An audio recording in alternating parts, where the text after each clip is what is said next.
কোরবানি জন্তুর 8টি জিনিস খাওয়া যাবে না। কোরবানি জন্তুর 8টি জিনিস খাওয়া যাবে না, এটা খেয়াল করেন। কোরবানি জন্তুর 8টি জিনিস খাওয়া যাবে না। 1 নাম্বার মগজ, মগজ বা সাদা রগ, এটা খাওয়া যাবে না। 1। 2 নাম্বার অন্ডকোষ, অন্ডকোষ খাওয়া যাবে না, যদিও সেটা গোস্তের মতো দেখা যায়। গোস্ত বলতে কি বোঝায়? গোস্তের একটা টুকরা ঠ্যাঙ্গের মধ্যে থাকে, পিঠের মধ্যে থাকে, ঠিক না, পশুর। এটা একটা গোস্তের টুকরাই থাকলেও সেই অন্ডকোষ খাওয়া যাবে না।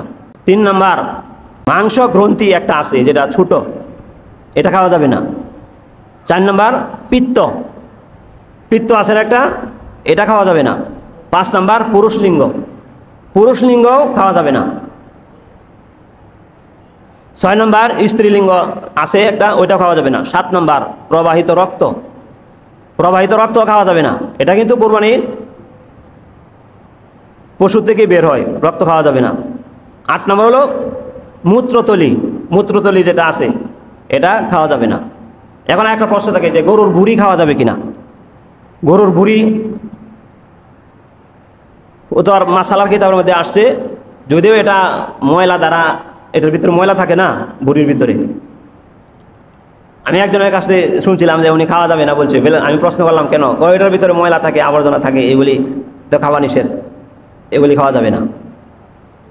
তখন আমি দেখলাম যে খাওয়া যাবে না, যে এই এমন কয়টা বিষয় আছে। তখন ফতোয়ার কিতাবের মধ্যে আমি পাইলাম যে খাওয়া যাবে না এমন 8টা জিনিস আছে। কোরবানি পশুর খাওয়া যাবে না এমন 8টা জিনিস আছে, আর বাকিগুলি খাওয়া যাবে। তার মধ্যে 8টার মধ্যে তো ইয়া নাই, গরুর ভুঁড়ি খাওয়া যাবে না, হারাম, নিষিদ্ধ এমন নাই। সেই জন্য গরুর ভুঁড়ি খাওয়া যাবে না, জায়েজ হবে না।